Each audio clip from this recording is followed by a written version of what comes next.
आचार्याधीन शासन नति करा को उपाध्याय शेष दांत सुपारका मुनिवरा प्रश्न प्रयाराधिका पंचैते परमेष्ठिनं प्रतिदिनं कुर्वन्तु नो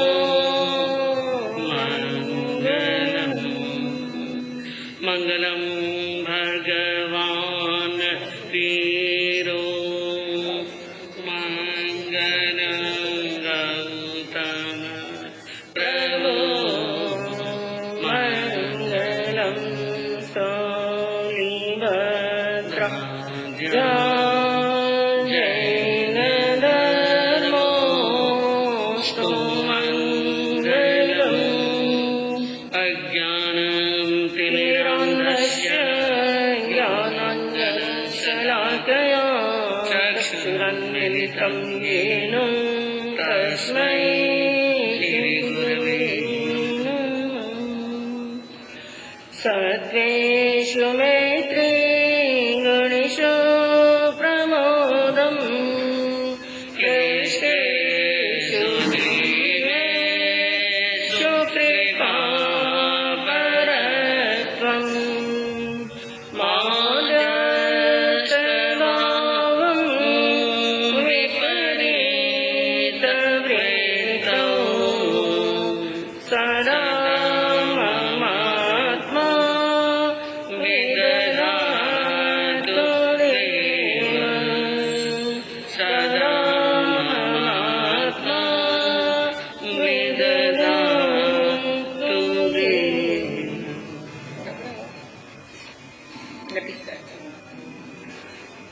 अहिंसा के अग्रदूत, त्रयकाल दृष्टा, भवी जीवों के तारनहार, शासनेश प्रभु श्रमण भगवान महावीर स्वामी के चरणों में कोटि कोटि वंदन।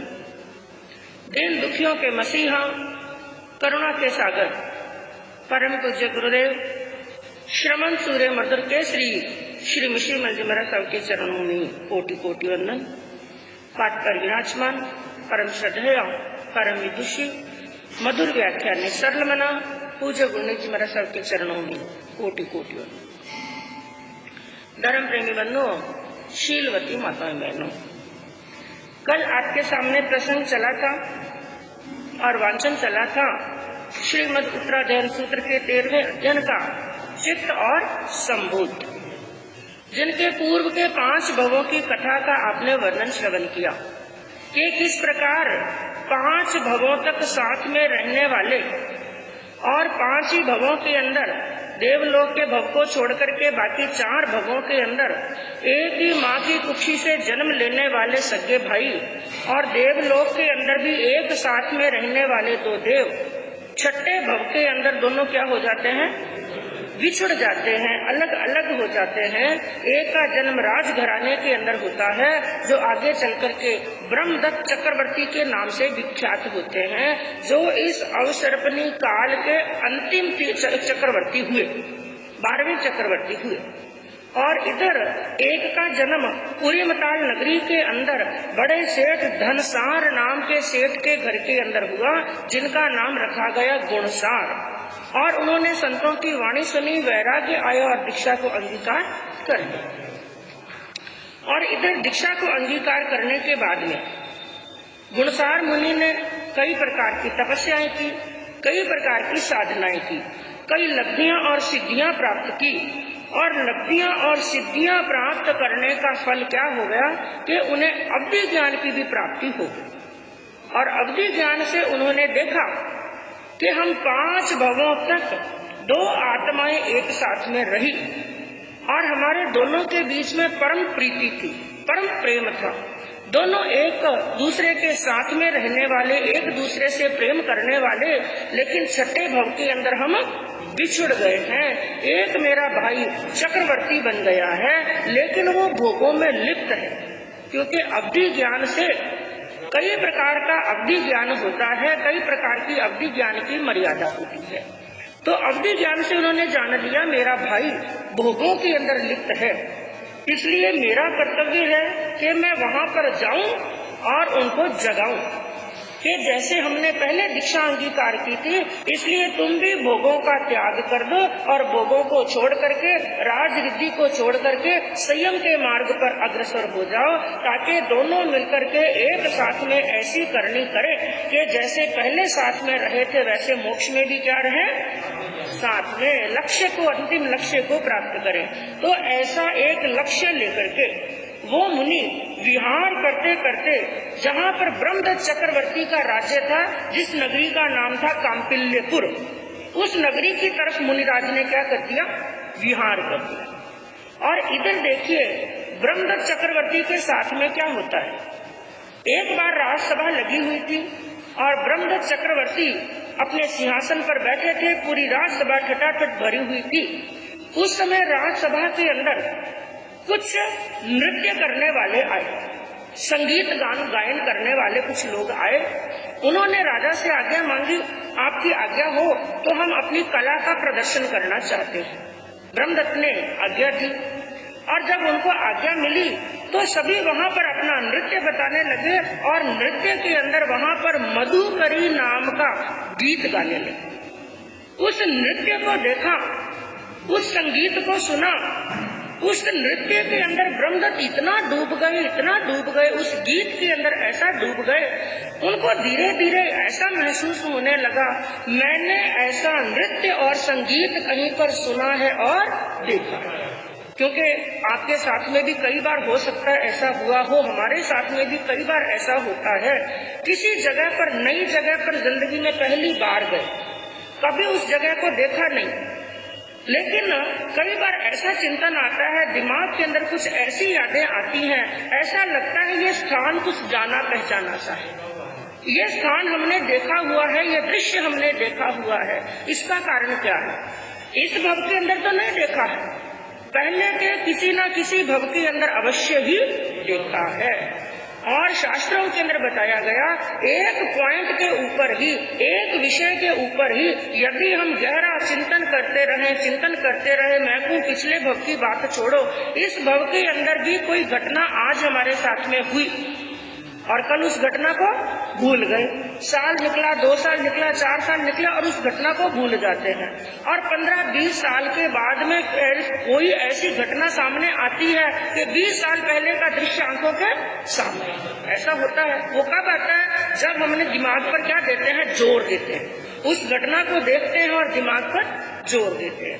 तो शास्त्रों के अंदर यही वर्णन आया कि जब किसी एक पॉइंट के ऊपर गहरा चिंतन किया जाता है, एक विषय के ऊपर गहरा चिंतन किया जाता है, और जब वो चिंतन बहुत गहन हो जाता है, बड़ा गहरा ध्यानपूर्ण गहन हो जाता है, उस समय चिंतन करते करते हमें जाति स्मरण ज्ञान की प्राप्ति भी हो जाती है। और जाति स्मरण ज्ञान जो मति ज्ञान का ही एक अंग है, मति ज्ञान का ही एक भेद की तरह बताया, जो शुद्ध मति ज्ञान होता है और ऐसे मति ज्ञान के एक जाति स्मरण ज्ञान का रूप ले लेता है। तो ब्रह्मदत्त चक्रवर्ती ने जब वो संगीत सुना, वो नृत्य देखा, उसके गहन चिंतन के अंदर डूब गए और चिंतन करने लगे, मैंने ऐसा नृत्य कहीं देखा है, ऐसा संगीत कहीं सुना है। और याद करते करते करते करते उन्हें क्या याद आया, पिछले भव के अंदर, क्योंकि जाति स्मरण ज्ञान उत्पन्न हो गया, और जाति स्मरण ज्ञान के अंदर उन्होंने क्या देखा कि पिछले भव के अंदर मैं सौधर्म देवलोक के अंदर था। थोड़ी साउंड कम करो। मैं सौधर्म कल्प देवलोक के अंदर था और वहां पर पद्म गुलम नाम का विमान था, और उस समय देव सभा लगी हुई है। मैं देव सभा के अंदर बैठा था और उस समय नृत्यकार नृत्य कर रहे थे और संगीत वादन वाले संगीत वादन कर रहे थे, और उस समय यह मधुकरी नृत्य वहां पर हो रहा था। यानी उन्हें देवलोक का भव याद आ गया, देवलोक का भव याद आया। और जाति स्मरण ज्ञान की एक विशेषता बताई गई कि जाति स्मरण ज्ञान यदि उत्तरोत्तर शुद्ध शुद्ध और शुद्ध होता चला जाए तो जीव आत्मा को 1, 2, 3, 4, 5, 7 ही नहीं बल्कि लगातार 900 भव भी देख सकते हैं। लेकिन उल्टे क्रम से, ऐसा नहीं कि पहला दूसरा तीसरा, उल्टे क्रम से देखता देखता देखता ठेठ पहले भव तक यानी 900 भव की देख सकता है। और कंडीशन केवल एक होती है, यदि बीच के अंदर कोई असन्नी का भव आ गया। किसका भव आ गया? असन्नी का। जहाँ पर क्योंकि असन्नी के मन नहीं होता है, यदि बीच में कोई असन्नी का भव आ गया उसके आगे दिखाई देने वाला नहीं। यदि लगातार 900 भव सन्नी के हैं तो 900 भवों तक भी वो देख सकते हैं।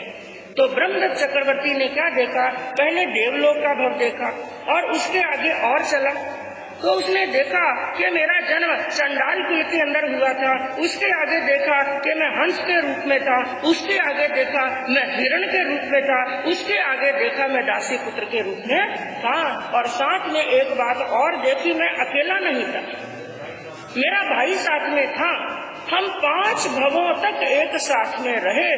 5 भवों के अंदर एक दूसरे के साथ में रहने वाले, एक दूसरे से प्रेम करने वाले और एक दूसरे के वश के अंदर रहने वाले थे। आखिर वो मेरे 5 भवों का साथी मेरा भाई कहाँ चला गया? अब नृत्य के अंदर जो डूबा हुआ था वहां से तो बाहर निकला, लेकिन एक तरह से शोक के अंदर डूब गया। उस भाई को मिलने की चाह मन के अंदर जागी। कौन मिलाएगा मेरे भाई को मेरे साथ में? इसलिए उसने बंधुओं एक श्लोक की 1 लाइन की रचना की। 2 लाइनों का श्लोक था, 1 लाइन की रचना की। और उसने क्या कहा? आश्वदासो मृगो हंसो मातंगो वमरौतथ।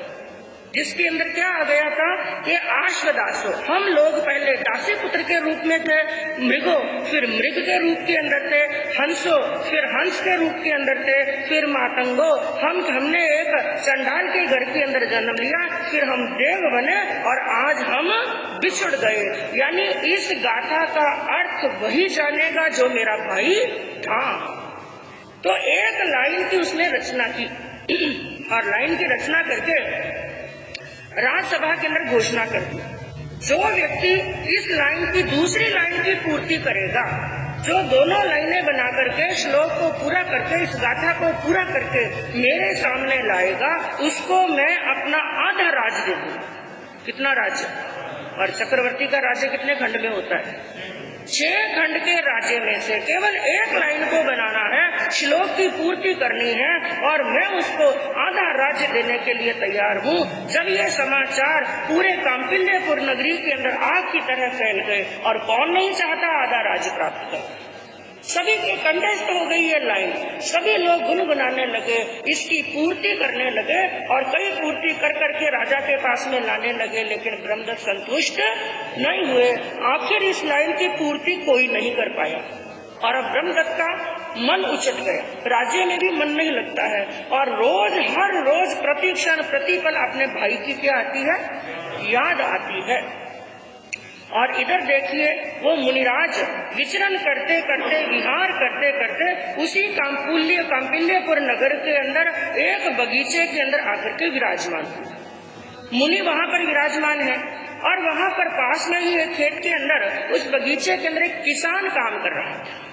और किसान क्योंकि सभी बच्चे को ये लाइन याद थी और काम करते करते किसान बार बार गुनगुना रहा था वही लान आश्वदासो मृगो हंसो मातंगो वमरौतथ। और ये शब्द मुनि के कानों के अंदर पड़ गए और मुनि को तो अवधि ज्ञान हो चुका था। मुनि तो आए ही इस लक्ष्य को लेकर के थे। मुनि ने ये शब्द सुने, किसान को पास में बुलाया और पास में बुला करके कहा, भाई ये लाइन तुम कैसे गुनगुना रहे हो और किसने तुम्हें ये लाइन बताई? तो किसान ने कहा, हमारे राजा ब्रह्मदत्त चक्रवर्ती ने कहा है, जो इसकी पूर्ति करेगा उसको मैं आधा राज्य देने के लिए तैयार हूँ। मुनिराज ने कहा, अच्छा ऐसी बात है तो मैं बताता हूँ। और मुनिराज ने उस श्लोक की पूर्ति की। उन्होंने कहा, आश्वदासो मृगो हंसो मातंगो वमरौतथा एषा नो षष्टिका जाति अन्योन्याभ्यम युक्तयो, कि हम 5 भवों तक साथ में रहने वाले थे, लेकिन इस भव के अंदर दोनों अन्य यानी अलग अलग हो गए हैं। इस लाइन की पूर्ति की किसान दौड़ा दौड़ा गया कि मुझे इतना बड़ा साम्राज्य मिलेगा, और राजसभा भरी हुई थी, और वहां पर जाकर के जो पहरेदार खड़े थे, द्वारपाल खड़े थे, उन्होंने कहा अब भी मुझे राजा का साक्षात्कार करना है। द्वारपालों ने रोका, लेकिन किसान ने कहा जिस चीज की इच्छा राजा को थी, ब्रह्मदत्त चक्रवर्ती को थी, वो कार्य मैंने कर दिया। ऐसी बात सुनी तो किसान को राजा के सामने पेश किया गया, चक्रवर्ती के सामने पेश किया, और आते ही किसान ने वो लाइन पूरी सुना। लाइन सुनते ही एक बार तो ब्रह्मदत्त चक्रवर्ती बड़े खुश हुए, लेकिन हाथों हाथ बेहोश हो गए, क्योंकि समझ गए इस लाइन की पूर्ति करने वाला सिवाय मेरे भाई के और कोई भी नहीं। इसका मतलब मेरा भाई मिल गया। खुशी बहुत हुई, लेकिन हाथों हाथ मूर्छित हुए और धरती पर धड़ाम से गिर गए, और लोग वहां पर देखने लगे, अरे किसान ने आकर के ऐसा क्या कह दिया है, ऐसे कौन से शब्द बोल दिए हैं जो चक्रवर्ती क्या हो गए, बेहोश। सभी लोग इस किसान को अंट संट बोलने लगे, और थोड़ी देर के बाद में प्रयास करके पानी वगैरह छिड़क करके और चक्रवर्ती को होश में लाया, और होश में आते ही चक्रवर्ती ने पूछा, बोलो इस लाइन की पूर्ति किसने की? उसने कहा राजन मैंने की है। लेकिन चक्रवर्ती ने उसके हाव भाव देखे, और चक्रवर्ती समझ गए नहीं, ये मेरा भाई नहीं हो सकता है। और राजन को क्रोध आया और कहा इसको, ये यदि सत्य बोले तो ठीक, नहीं तो हंटर की मार मारो, और इससे पूछो कि लाइन की पूर्ति किसने की है। और एक दो हंटरों की मार पड़ी, किसान जूझने लगा, पसीना छूटने लगा, शरीर में से खून बहने लगा। उसने हाथ जोड़ करके कहा राजन मुझे क्षमा कर दो, मैंने राजे के लोभ में आकर के मैंने आपसे असत्य भाषण किया है, इसकी पूर्ति मैंने नहीं की तो किसने की? हाँ, एक मुनि आए हैं, आपके बगीचे के अंदर रुके हुए हैं, मुनि ने इस लाइन की पूर्ति की है राजन, मेरी कहाँ मिसात है कि मैं इसकी पूर्ति कर सकूं। इस रहस्य का उद्घाटन करने वाले मुनिराज हैं। ऐसी बात सुनी तो अब ब्रह्मदत्त चक्रवर्ती के मन के अंदर खुशी का कारण, एक मिनट के लिए भी वो विश्राम कर सके, एक मिनट के लिए भी वो रुक सके, ऐसा उसके पास में अब अवसर नहीं था। और हाथों हाथ अपनी रानियों को आदेश दिया, और साथ में अपने सेनापति को, मंत्री को आदेश दिया, जल्दी से जल्दी सब तैयार हो जाओ, और हमें कहाँ चलना है? बगीचे में, जहाँ मुनिराज विराजमान हैं। और जहाँ पर मुनिराज विराजमान थे, और वहाँ पर अपनी साथ में सेवकों को लेकर के, रानियों को, दास दासियों को लेकर के बड़े लवाजमे के साथ में ब्रह्मदत्त चक्रवर्ती मुनिराज के चरणों के अंदर पहुँचते हैं, और मुनिराज को कितनी देर तक टकटकी लगा करके देखते रहे, और मन के अंदर प्रसन्न होते रहे। ये मेरे वही भाई हैं जो 5 जन्मों तक क्या रहे थे, साथ में, आज कितने समय के बाद में मिले हैं। और मुनिराज के चरणों में शीश झुकाया, वंदन किया, नमस्कार किया, और बड़े भार विभोर होकर के कहने लगे, कम्मा नियाणप गड्ढा तुम्हें राया ही चिंतिया, तेसिम फल विवागेना विप्प ओग मुआ गया।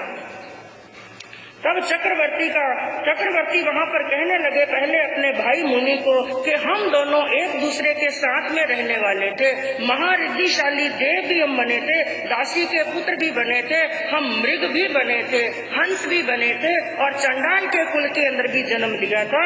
लेकिन हे मुनिराज, आज इस भव के अंदर हम दोनों क्या हो गए हैं? अलग अलग हो गए हैं।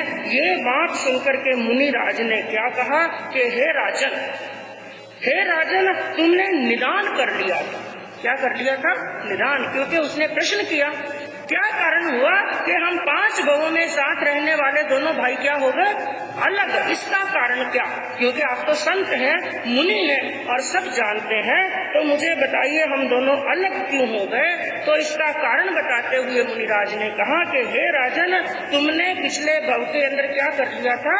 निदान कर लिया था, और अंतिम समय तक उसका प्रायश्चित नहीं किया, उसका मिच्छामि दुक्कडम नहीं दिया, और आर्त ध्यान के अंदर ही तुमने प्राणों का त्याग कर दिया।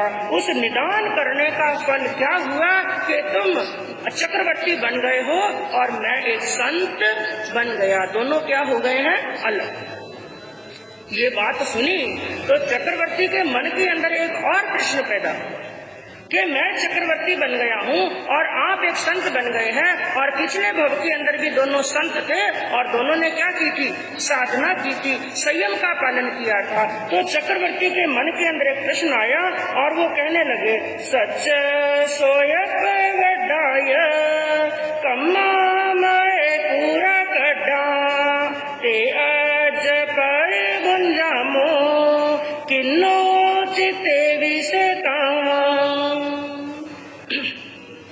मुनि का कथन सुनकर के ब्रह्मदेव चक्रवर्ती कहने लगे कि हे मुनिराज, मैंने पिछले भव के अंदर महाव्रतों का पालन किया, समितियों का पालन किया, गुप्तियों का पालन किया, और मैंने सत्य आदि धर्म पर चला।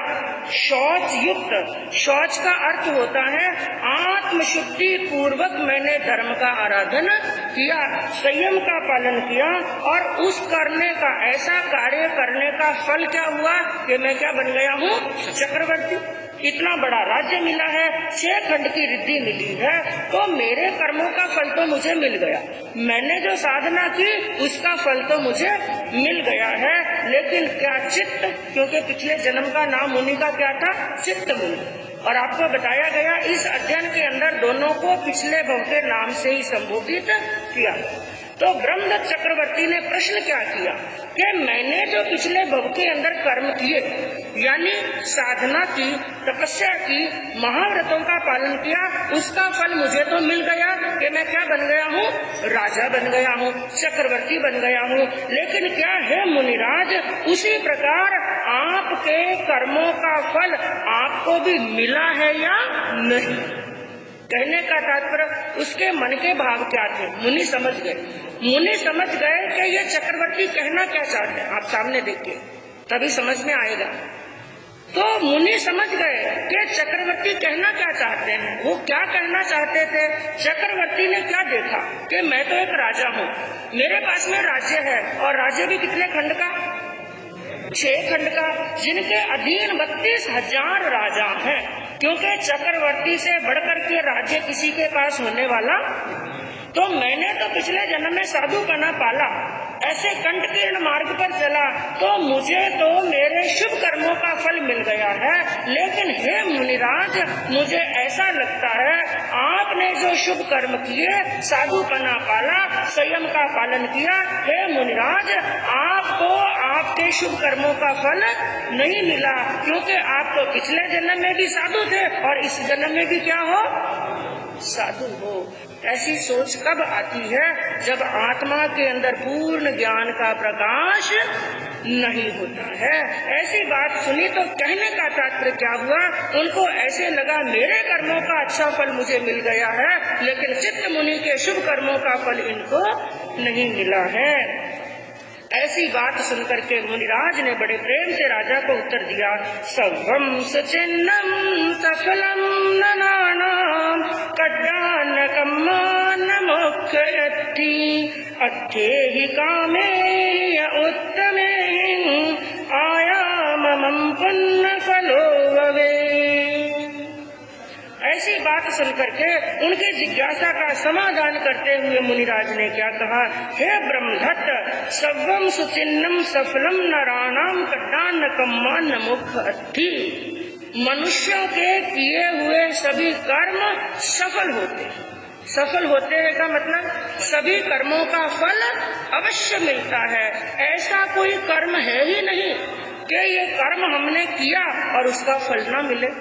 चाहे अच्छा किया, चाहे बुरा किया, चाहे चाह करके किया, चाहे ना चाहते हुए किया, चाहे जान करके किया, चाहे अजान में किया, चाहे ज्ञान दशा में किया, चाहे अज्ञान दशा में किया, चाहे दुनिया के सामने किया और चाहे दुनिया के छिप करके किया है, कि सब्बम सुचिन्नम सफलम नराना। नरों के यानी मनुष्यों के प्रत्येक जीव आत्मा के जैसे कर्म होते हैं, सभी कर्म सफल होते हैं और सभी कर्मों का फल उन्हें भुगतना पड़ता है। और दूसरी बात क्या कही, कड्डान कम्मान मुख थी, किए हुए कर्मों का भुगतान किए बिना कभी मोक्ष होने वाला नहीं, आत्मा का छुटकारा होने वाला नहीं। और ज्ञानियों ने यहाँ तक कहा, चाहे अपना देश छोड़ दो, चाहे वेश छोड़ दो, चाहे वेशभूषा छोड़ करके और संत बन जाओ, गृहस्थ अवस्था छोड़ करके संन्यास आश्रम को धारण कर लो, चाहे वस्त्रों से रहित हो जाओ, सटरस के भोजन छोड़ करके चाहे भिक्षा से जीवन यापन कर लो, और अपने इन काले केसों को मुंडा करके संत क्यों नहीं बन जाओ, कुछ भी छोड़ दो, लेकिन ये कर्म छोड़ने वाले ये अवश्य पीछा कर लेते हैं और करने वाले के पास में पहुंच ही जाते हैं। और अच्छे ही कामे ही उत्तमे ही आया ममम पुण्य फलो हुए। और तुम क्या सोच रहे हो, तुम्हारे शुभ कर्मों का फल तुम्हें मिल गया, तुमने साधु बने का पालन किया, तुम राजा बन गए, और तुम क्या सोचते हो मेरे कर्मों का फल मुझे नहीं मिला है। नहीं राजन, ऐसी बात नहीं है। तुमने जो कर्म किए उसका फल तुम्हें भी मिल गया और मेरे कर्मों का फल मुझे भी मिल गया। क्योंकि ज्ञानियों ने कहा कि कृत कर्म क्षयो नास्ति कल्प कोटि शतैरपि अवश्यमेव भोक्तव्यम कृतम कर्म शुभाशुभम। ज्ञानियों ने कहा कि कृत कर्म क्षयो नास्ति, जो कर्म किए हुए हैं, जो कर्म हमने बांध लिए हैं, और जब तक उन कर्मों को हम क्षय नहीं करते हैं और कल्प कोटि शतैर, चाहे करोड़ों कल्प व्यतीत हो जाएं, करोड़ों वर्ष व्यतीत हो जाएं, करोड़ों जन्म और मरण भी क्यों ना हो जाएं, लेकिन अवश्यमेव भोक्तव्यम, कर्म करने वाले को उसका भुगतान करना ही पड़ता है। जैसे कल आपके सामने गुरुनाथ जी महाराज साहब ने एक बात फरमाई थी। क्या कहा, एक मनुष्य बड़ा धर्म करता है, बड़ी साधना करता है, कभी किसी का बुरा नहीं करता, हमेशा सत्य के मार्ग पर चलता है, हमेशा अहिंसा के मार्ग पर चलता है।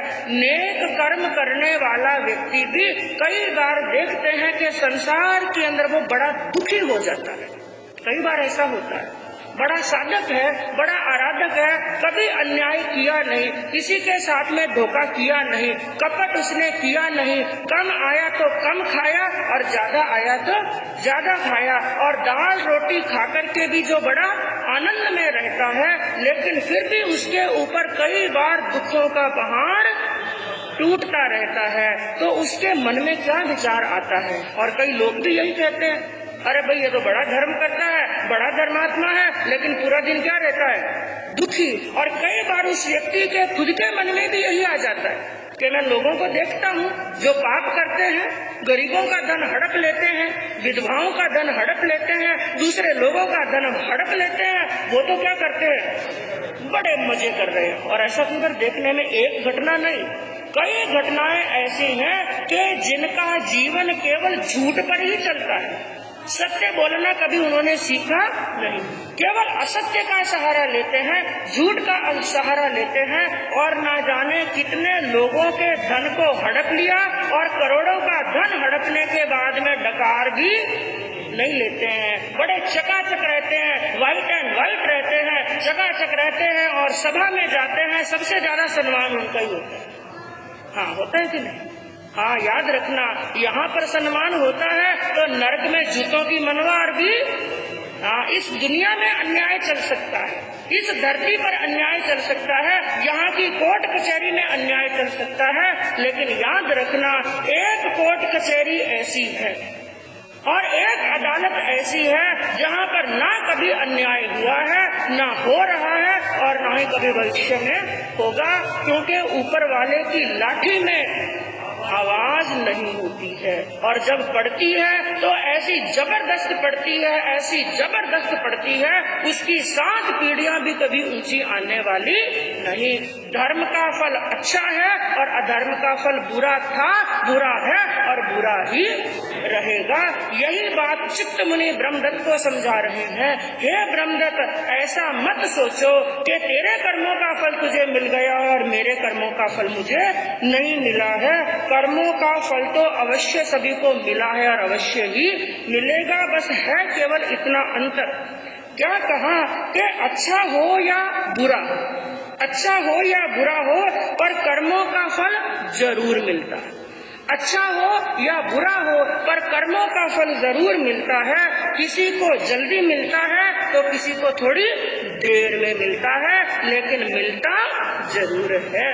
तो धर्म करते समय भी यदि दुख आ जाए तो मन के अंदर क्या सोचना, आज मैंने कर्म नहीं बांधे हैं, पहले कभी ना कभी कर्म मैंने अवश्य ही बांधे थे और आज उनका क्या कर रहा हूँ, भुगतान कर रहा हूँ। तो जो प्रश्न ब्रह्मदत्त चक्रवर्ती ने मुनि के सामने किया है, इस प्रश्न का और किस प्रकार से मुनिराज उत्तर देते हैं और दोनों के बीच में कौन कौन से प्रश्न होते हैं, कौन कौन सा समाधान होता है और निदान करने का फल ब्रह्मदत्त को कैसे मिलता है, बंधु आगे सुनने से पता चलेगा। इसी भावना के साथ में